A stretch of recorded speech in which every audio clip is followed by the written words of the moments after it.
کشمور میں الخدمت فاؤنڈیشن کی جانب سے غریب اور بے بس لاچار لوگوں کی مدد کی جا رہی ہے۔ سیاسی سماجی بڑی تعداد میں صحافیوں نے شرکت کی۔ نیشنل پریس کلب کے سرپرست اعلیٰ غلام ربانی منگی صاحب، نیشنل پریس کلب کے صدر قائم الدین کھلواڑ، ممتاز سولنگی، جنرل سیکرٹری احمد علی سیال، نائب صدر جام اصغر چاچڑ اور بڑی تعداد میں صحافیوں نے شرکت کی۔ الخدمت فاؤنڈیشن کی خالد بھٹی، امان اللہ بلوچ، عبدالرزاق کھوسہ نے صحافیوں سے بات چیت کرتے ہوئے کہا کہ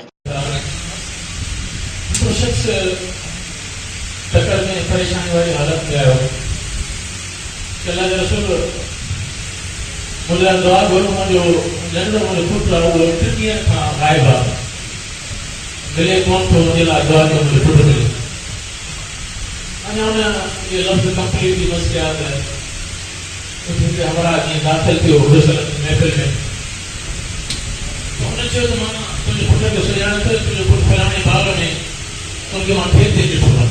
الخدمت فاؤنڈیشن اکثر ایسے پروگرام کرتی رہتی ہے، آئندہ بھی کرتے رہیں گے۔ غریب عوام اور بے بس لاچاروں کی ہمیشہ مدد کرتے رہیں گے اور دن رات مدد کرتے رہیں گے۔ اقرار علی فراز، راز نیوز، کشمور۔